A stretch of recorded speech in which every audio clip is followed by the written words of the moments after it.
When a couple got married, life wasn't so hard. Actually, they got everything they needed right from nature. We talked about the river and how they got fish and turtles, but here, the rest of it could be everything they needed. There were clay for their pots. You could have things like, bark containers right from the trees, turtle shell bowls. Go down by the ocean, you could pick up clam shells and make great spoons and cups. Deer antlers, you could use it as a rake for tools, to make handles for your knives. And of course, there was plenty of fibers to make baskets, all kinds of bags. And their clothing? Well, their clothing came from animal skins.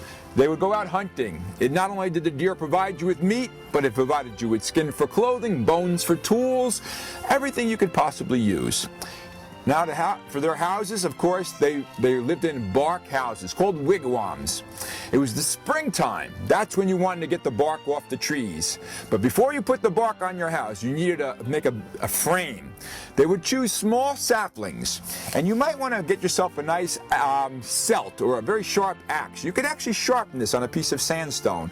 Take this, and you'd begin to actually chop down a small saplings. Finally, when this was finished, you'd actually have, maybe you might need about 50 saplings to actually create a house. Take these saplings with a nice point like this, and you could actually just push them right down into the ground, and then you can begin one at a time to bend them over, and you can make a frame like we have right here. This is a completed frame. You see some of the upright posts and some of the horizontal ones that were all tied together. And how did they tie them together? The string came on the inside of the bark of these trees. Sometimes there's a very fibrous material called bast, and you can peel it right off. Or maybe you want to try this plant right here. This is a plant that we call Indian hemp or dog's bane. It's very similar to the milkweed. You see these pods with the white coming out? It was the fall of the year, this time, when you want to harvest this. You merely just take these, you just break these off, and what you want to do is, you'll see that it's very fibrous. You can't really just break it clean in half. It sticks together because of all these fibers. And what you want to do is get rid of the inner core and hang on to these fibers. That's all you have to do. Keep going it, and eventually what you're going to do is you'll get these nice long fibers, and you can twist them. You could actually twist them together like this. Take them. It's hard to do with pants on, but if you had bare thigh, it would actually be very easy. Take them and spin them. Spin them on your thigh, and you can actually make string.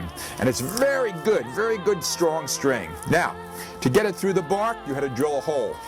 Yeah, you could have, sometimes they would take a drill like this, and you could actually, you could work it till it gets through that bark, and then you could eventually make a hole like that, and take this string and just feed it right through. That was the way they did it.